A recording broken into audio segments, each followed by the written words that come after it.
Himachal news 24/7। देश में आम चुनाव के महज 2 चरण बाकी है। ऐसे में हिमाचल प्रदेश में भी चुनाव प्रचार के साथ माहौल गर्माता नजर आ रहा है। 24 मई को प्रधानमंत्री मोदी हिमाचल में 2 जनसभाएं करेंगे। उससे पहले इंडी गठबंधन ने एक बार फिर भाजपा और एनडीए के खिलाफ मोर्चा खोल दिया है। शिमला में संयुक्त प्रेस वार्ता के दौरान इंडी गठबंधन ने भाजपा पर देश के आम चुनाव को मुद्दों से भटकाकर सांप्रदायिक ध्रुवीकरण की ओर ले जाने का आरोप लगाया है। इंडिया गठबंधन के शिमला शहरी के नेताओं ने वीरवार को शिमला में संयुक्त प्रेस कॉन्फ्रेंस कर गठबंधन की जीत की बात कही। शिमला शहरी विधायक हरीश जनार्था ने कहा कि केंद्र की मोदी सरकार ने 10 सालों में जो वादे किए थे वो पूरे नहीं हुए हैं। उन्होंने कहा कि सेब बागवानों से किए गए वादे पूरे नहीं हुए, उल्टा इंपोर्ट ड्यूटी घटाई गई, जिससे बागवानों को नुकसान हुआ है। जनार्था ने कहा कि भाजपा कांग्रेस मुक्त भारत की बात कर रही थी, लेकिन भारत भाजपा से मुक्त हो जाएगा। उन्होंने कहा कि भाजपा की केंद्र सरकार ने आपदा में कोई सहयोग नहीं किया है। जिस तरीके से आप अभी देख रहे हैं कि नेशनल लेवल पे क्या हो रहा है और किसी इम्पोर्टेंट इश्यूज को एड्रेस नहीं किया जा रहा है, वो सिर्फ अभी तक भी मंगलसूत्र, राम मंदिर और जिसे कहते हैं इरेलीवेंट टॉपिक्स पे डिस्कशन नेशनल लेवल तक भी चल रही है। खास करके जो उनके स्टार प्रचारक है, जिसमें कि मोदी जी को गिन सकते हैं हम और अमित शाह जी को गिन सकते हैं और डाउन द लाइन आपके नड्डा जी हो गए और जो भी इनके मेजर लोग हैं। पर लेकिन हम आम आदमी जिसे कहते हैं जनरल पब्लिक तक ये मैसेज देना चाहते हैं कि अभी ये टाइम आ गया है, ये बहुत अच्छा टाइम आया है। हम आप लोगों का सभी का सहयोग मांग रहे हैं, इसलिए मांग रहे हैं क्योंकि जो इनकी एंटी डेमोक्रेटिक पॉलिसीज़ है सेंटर में भी और स्टेट्स में भी, और उसके अलावा जो जिस तरीके से आज हमारी अनएम्प्लॉयमेंट है, बेरोज़गारी बहुत है, और आप इसके प्रति आप देखते हो उसका क्या आगे असर हुआ बेरोज़गारी का, कि आगे से आगे तक वो डाइवर्जन बहुत हो चुकी है। जो आपका फोकस है बच्चों का वो डाइवर्ट हो चुका है और बच्चे डिफरेंट जिसे कहते हैं नेगेटिव साइड्स को लेके अलग अलग धाराओं में चल रहे हैं। दूसरा इनका जो हमारा सबसे बड़ा एक इशू है, जो एक एंटी जिसे कहते हैं गवर्नमेंट पॉलिसीज़ है या एम्प्लॉयज़ पॉलिसीज़ है। आप देखना चाहते हैं कि हमारे स्टेट ने यहाँ पे हमने मिलजुल के सबने एक ओपीएस जो हमारी कमिटमेंट थी एम्प्लॉयज़ के प्रति उसको लागू किया है, और उसी इशू पे जब ये लागू हुआ है तो हमारे स्टेट गवर्नमेंट को जिसका असर कि डायरेक्टली पब्लिक में पड़ता है कि फाइनेंसिस का हमारे लिए इन्होंने गला घोंट लिया है। वो आपने देखा त्रासदी के दौरान भी क्या हुआ है। उसके बाद अभी भी जो हमारी फंडिंग्स है, लोन में कैपिंग की गई है, और जो हमारे अपने ड्यूज़ है, स्टेट के ड्यूज़ है, एम्प्लॉयज़ के ड्यूज़ है, वो हमें मिल नहीं रहे सेंट्रल गवर्नमेंट से।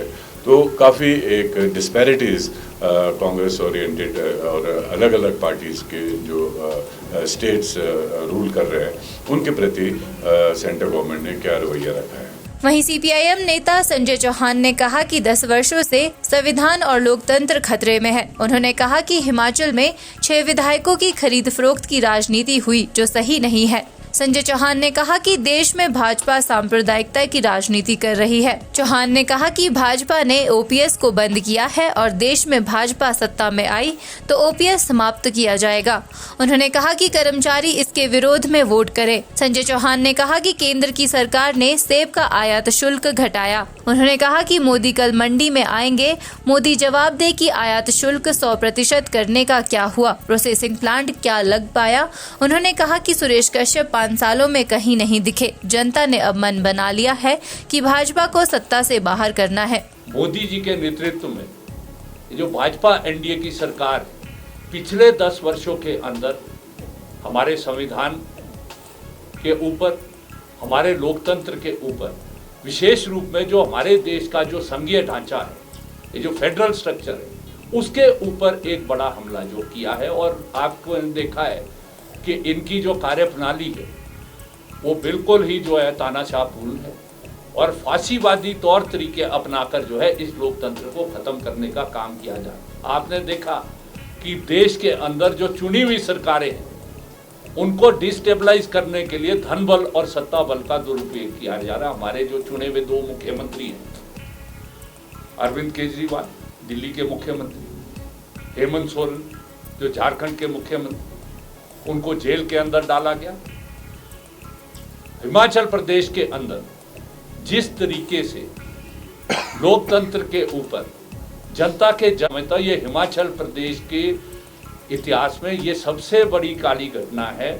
जिस तरीके से ये 6 विधायकों को खरीदकर भाजपा ने धन बल और सत्ता बल का दुरुपयोग करते हुए जो सरकार जिसके पास 40 सीट जो है जनता ने जनमत में दी थी भाजपा को हराकर, उसको डिस्टेबलाइज करने का काम किया। मैं समझता हूँ ये लोकतंत्र के ऊपर बड़ा हमला है। इन्हीं बातों को लेकर आज जो है ये इंडिया अलायंस जो है इस चुनाव में जो है वो उतरा है। और हम देश और प्रदेश की जनता से अपील कर रहे हैं कि ये जो भाजपा की देश को विभाजित करने की राजनीति है, ये जो सांप्रदायिकता की राजनीति है, देश को धर्म के नाम पर, जात के नाम पर बांटने की राजनीति है, और देश के अंदर ये जो नीतियां लागू की जा रही, क्योंकि देश के अंदर आपको मालूम है ये कॉर्पोरेट और कम्युनल का नेक्सिस जो है वो राज कर रहा है। एक तरफ से सांप्रदायिकता की राजनीति है भाजपा की, दूसरी तरफ से जो है जो नव उदारवाद की नीतियां हैं, जिसके चलते देश के अंदर जो हरीश जी ने भी कहा है कि व्यापक बेरोजगारी बढ़ी है, महंगाई बढ़ी है, कृषि का संकट बढ़ा है। आज जो वर्किंग क्लास है, मजदूर है, कर्मचारी है, उसके जो हक है उनके ऊपर हमला जो है इस भाजपा की सरकार की जो नीतियां लागू की गई है 10 साल में, वो हमला किया है। यहाँ पर आपने देखा ये जो ओपीएस देश के अंदर जब वाजपेयी जी का शासन आया था 2004 के अंदर, उन्होंने जो है ये जो पुरानी जो पेंशन योजना थी उसको खत्म करके नई पेंशन योजना लाई थी। मैं धन्यवाद करता हूँ। प्रदेश में 1,88,00,000 पेटी सेब की हुई थी, फसल कम थी, 2 करोड़ से ज्यादा सेब जो है आयात हो गया है। 44 देशों से सेब आयात होता है। जैसा हरीश जी ने कहा, ये जो अफगानिस्तान के रास्ते, ये जो ईरान और टर्की का जो सेब है वो अभी 48 रुपए किलो जो है वो दिल्ली के अंदर खुलेआम बिक रहा है। सरकार कह रही है कि हमने मिनिमम इंपोर्ट प्राइस जो है तय कर दिया, वो जो है 50 रुपये, परंतु 48 रुपये खुले तौर पे जो है बिक रहा है। आपके माध्यम से, क्योंकि कल मोदी जी जो है चुनावी रैली करने मंडी में आ रहे, आपके माध्यम से हम प्रश्न पूछना चाहते कि 2013 के अंदर जब आप आए थे, आपने सोलन के अंदर, आपने जो है यहाँ पर जो कांगड़ा के अंदर रैली की थी, आपने वायदा किया था कि हम जो है इस सेब पर आयात शुल्क जो है 100% करेंगे, कल जवाब दे हो। आपने कहा था कि यहाँ पर जो है हमारे फ्रूट और जो वेजिटेबल्स है, टमाटर है, इसकी प्रोसेसिंग की हम इंडस्ट्री लगाएंगे, वो जवाब दे कल यहाँ पर मंडी की रैली से, क्योंकि आज वो वोट मांगने आ रहे हैं हिमाचल प्रदेश की जनता से। वो जवाब दे कि कितनी फूड प्रोसेसिंग की इंडस्ट्री जो है उन्होंने लगाई है। उन्होंने कहा था कि हम जो है सेब के लिए मिनिमम सपोर्ट प्राइस, सेब और जो दूसरी फसलें हिमाचल प्रदेश और देश के अंदर, उसके लिए मिनिमम सपोर्ट प्राइस जो है वो स्वामीनाथन कमीशन की रिकमेंडेशन के हिसाब से जो C2 + 50% है वो हम करेंगे। क्यों आज नहीं किया? आज जो किसान ने आंदोलन किया अपनी मांग को लेकर, 3 कृषि कानून को लेकर, 1 साल से ज़्यादा जो है वो किसान ने आंदोलन किया, दिल्ली के बॉर्डर पर बैठा रहा, और 800 से ज्यादा किसान जो है शहीद हुआ है। क्या मोदी जी कल जवाब देंगे कि क्यों जो है इस तरीके से ये काम कर रहे? वहीं आम आदमी पार्टी के नेता चमन प्रकाश आजटा ने कहा कि सभी संवैधानिक संस्थाओं, लोकतंत्र और संविधान को बचाने के लिए लोकसभा चुनाव हो रहे हैं। उन्होंने कहा कि मोदी सरकार ने काले धन लाने, 2 करोड़ नौकरियां देने की बात कही थी, जो अब तक पूरी नहीं हुई है। उन्होंने कहा कि सिलेंडर 400 रुपए से 1100 रुपए हो गया, महंगाई चरम पर है, लेकिन मुद्दों से हटकर सांप्रदायिकता और भेदभाव की राजनीति की जा रही है। आप भाजपा को इसलिए भी हराना जरूरी है, मोदी जी को हटाना इसलिए भी जरूरी है कि अगर देश में चुनाव को आप देखना चाहते हैं, आने वाले वर्षों में डेमोक्रेसी को अगर आप रखना चाहते हैं, देखना चाहते हैं, तो उसके लिए संविधान को पहले बचाना जरूरी है। इनके कई जो नेता है वो ऑलरेडी बता चुके हैं। अब उन्होंने इंटेंशनली वो बोला है या नहीं, उनको शायद गलती हो गई है कि वो खुल करके सामने आ चुकी है बातें कि हम कॉन्स्टिट्यूशन को चेंज करने जा रहे हैं। हमारी और इनकी, बाकी आप जो बार बार कहते हैं कि आप क्यों हैं, देखिए इसको ऐसे आप समझिए कि बहुत जी तोड़ से हमारे आपके बुजुर्गों ने घर बनाया, उसमें सब लोग रह रहे हैं, कोई 1 कमरे में, कोई 2 कमरे में, कोई 4 कमरे में। लेकिन प्रॉब्लम ये है, हम तो आपस में सेटल कर लेंगे बाद में कि एक कमरा कौन रहेगा, 4 कमरे। भाजपा तो ये कहने पे तुली है कि इसमें रहेंगे ही हम, इस घर में आप पूरे के पूरे सब बाहर जाइए, और वो भी बिना किसी अलग। एक होता है कि डिवीजन हो, फेयर हो, डिस्ट्रीब्यूशन हो, उनमें से वो 100 स्मार्ट सिटीज कहाँ गई? इनके जो सांसद थे उन्होंने जो गांव गोद दिए थे, वो आज तक गोद पता नहीं कितने गोद में है, कि गिर गए सड़कों में या चलने लगे कि नहीं। तो झूठ और जुमलों के सिवाय मतलब ये आदमी इतने, मैं आप लोग ये कह सकते हैं मोदी जी को अपनी जो प्रशंसा से का आत्ममुक्त जो व्यक्ति होता है, केवल और केवल देश कहाँ जा रहा है इनको कोई लेना देना नहीं है। मणिपुर जल रहा है, आज तक एक बार कभी बात नहीं। तो मैं ज्यादा इस बारे में नहीं कहना चाहता हूँ, मैं सिर्फ ये कहना चाहता हूँ मोदी जी नाहन भी आने वाले हैं कल, और मंडी भी आने वाले हैं। तो मीडिया से लेकर जो ज्यादा हमारे, हम ये कह रहे हैं कि जो मध्यम वर्ग परिवार है वो ये जरूर सोचे कि कैसे सिलेंडर की जो कीमत है 400 से 1100 पहुंची, आज उसकी कैसे दाल रोटी जो है कैसे चल रही है, क्यों ही, उसके कारण क्या है। जबकि बाकी सेक्टर, आज की आपने रिपोर्ट पढ़ी होगी कि डिविडेंड अकेले आरबीआई ने सरकार को 2 लाख करोड़ का डिविडेंड दिया है। आप इसका मतलब समझिए, देश के पास पैसा या संसाधनों की कमी नहीं है, उसके बावजूद 150 लाख करोड़ से ज्यादा जो कर्जा है वो गया कहाँ?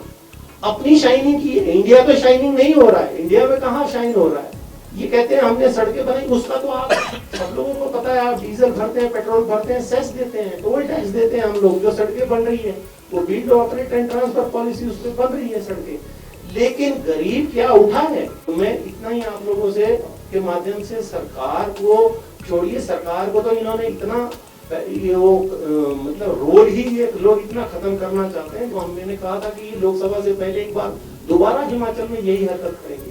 और इतनी बेशर्मी से करते हैं कि 1-2 विधायक का कोई होता, 34-35 का आंकड़ा होता तो उसमें हो सकता है 1-2 रुष्ट हो जाता है विधायक। आप कीजिए 6 विधायकों को हेलीकॉप्टर से ले जा करके 5 स्टार होटल में ठहरा करके, ये किस तरह का लोकतांत्रिक वो है? एक बार चुनाव हो जाता है तो 5 साल आपको सरकार के लिए जब लोग चुन के भेजते हैं तो उसको काम करने का मौका दिया जाना चाहिए। दोबारा से उसको 5 साल बाद लोगों के पास आना होता है, यही लोकतंत्र की खूबसूरती है। हिमाचल न्यूज़ 24/7 के लिए शिमला से सपना शर्मा की रिपोर्ट।